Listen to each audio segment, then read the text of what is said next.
चलिए, आज एक ऐसी कला के बारे में बात करते हैं जो सच कहूं तो किसी भी बाहरी कामयाबी से कहीं ज्यादा पावरफुल है।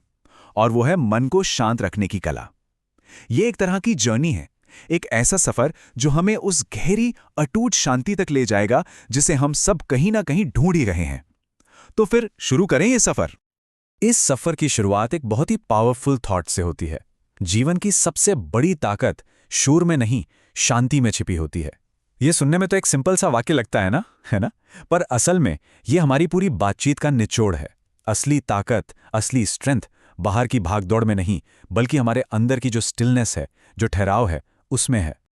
लेकिन इस शांति की ताकत को पूरे तरह समझने के लिए पहले हमें इसके ऑपोजिट को समझना होगा, मतलब उस चीज को जो शांति से बिल्कुल उलट है। तो हमारी जर्नी का पहला स्टॉप है हमारे अपने अंदर का तूफान। चलिए जरा देखते हैं कि ये आखिर है क्या। देखिए, आज के ज़माने में हम में से ज़्यादातर लोग क्या कर रहे हैं? बाहरी दुनिया को जीतने में लगे हैं। अच्छा करियर, ढेर सारी सफलता, एक पहचान। और इस रेस में हम अक्सर अपने अंदर की दुनिया को ही खो बैठते हैं। और यही यही हमारी ज़िंदगी का आज सबसे बड़ा पैराडॉक्स, सबसे बड़ा विरोधाभास है। और ये विरोधाभास दिखता कैसा है? देखिए, एक तरफ है बाहरी दुनिया जहां हम पैसा, शोहरत, रिकॉग्निशन इन सब के पीछे भाग रहे हैं, और दूसरी तरफ है हमारी भीतरी दुनिया जिसकी सच्चाई क्या है? बेचैनी, एंग्जाइटी। बाहर से देखने में सब कुछ सक्सेसफुल लगता है, पर अंदर ही अंदर एक हारी हुई सी फीलिंग होती है। तो इसका रिजल्ट क्या निकलता है? एक बेचैन मन। और जब मन ही बेचैन हो तो होता क्या है?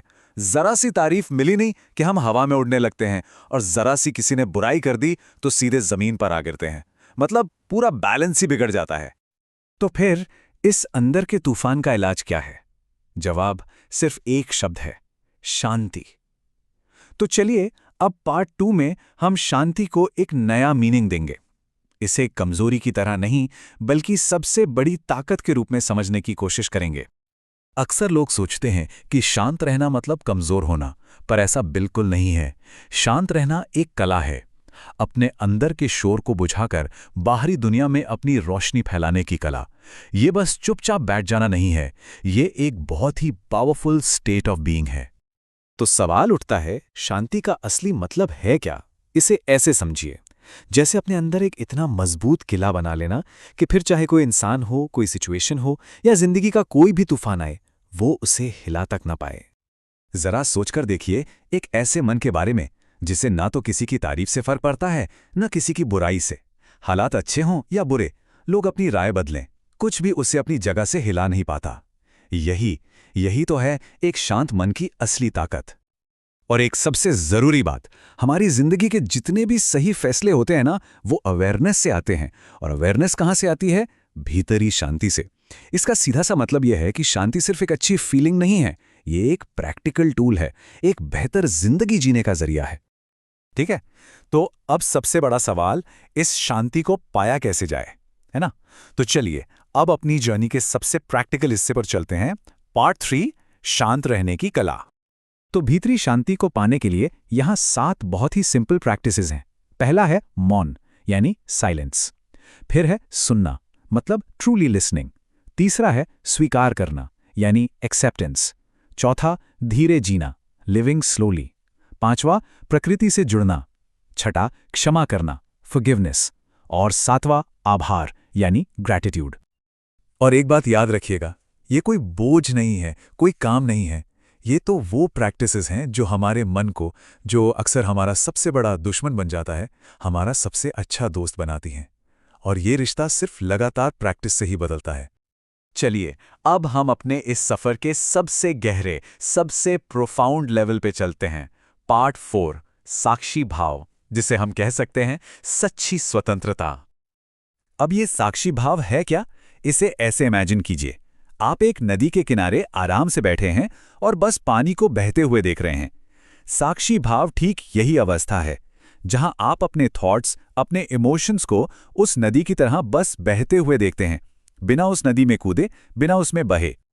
मतलब आप अपने अंदर उठ रहे गुस्से को देखते हैं, अपनी उदासी को भी देखते हैं, लेकिन आप खुद गुस्सा या उदास नहीं बन जाते। आप बस एक विटनेस, एक दर्शक बने रहते हैं।